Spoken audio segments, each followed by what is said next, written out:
To introduce to you the President-elect of the 81st session of the UN General Assembly, His Excellency Khalilur Rahman.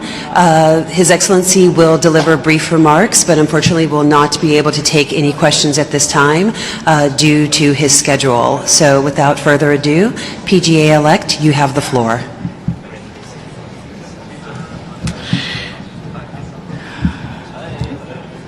I thank you most sincerely for giving me this opportunity to make a brief statement following my election as the President of the 81st session of the General Assembly earlier today.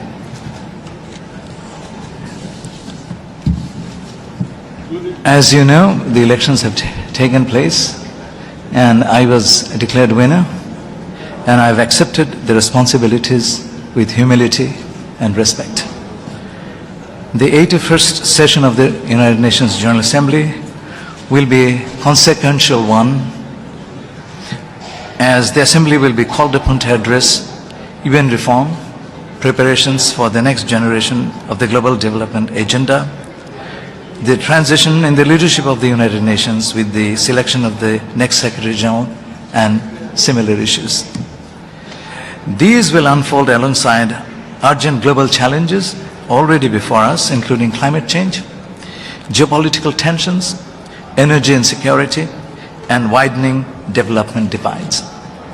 In order to face these challenges, as the President of the next Assembly, I will focus on 6 priorities set out in my vision statement: peace, security and justice, sustainable development and SDG acceleration, climate resilience and environmental sustainability, human rights, humanitarian action, refugees and migrants, digital governance, artificial intelligence, science and technology, and last but not the least, renewed multilateralism, UN 80 reforms, and inclusive global governance.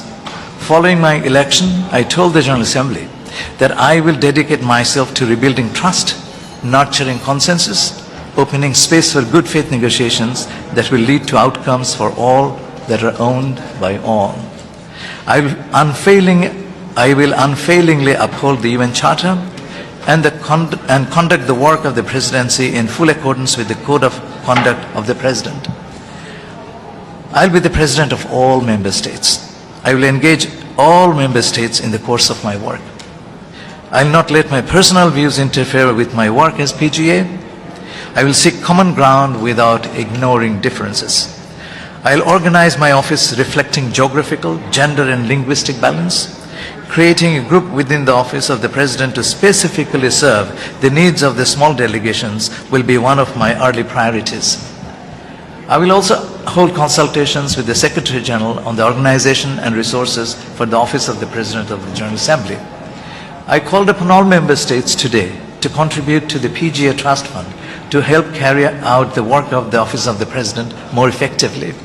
I will work with them to ensure adequate long-term funding for a robust internship program. And as the UNGA President, I will dedicate myself to rebuilding trust and nurturing consensus, as I said.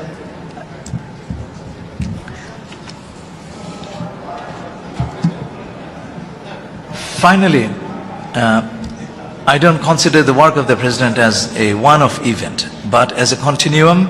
Therefore, I will carry forward the important initiatives under the current and previous UNGA Presidents. A principal way to advance public trust in our organization is to tell our success stories to the peoples of the United Nations. The UN Press Corps is the best vehicle to accomplish this task. To this end, I intend to work closely with you, and this is my commitment. My doors will be open, and I'll reach out to you. I will set up an effective communication team which will remain in constant contact with you throughout my presidency. I once again thank you for the opportunity to address you. Thank you very much.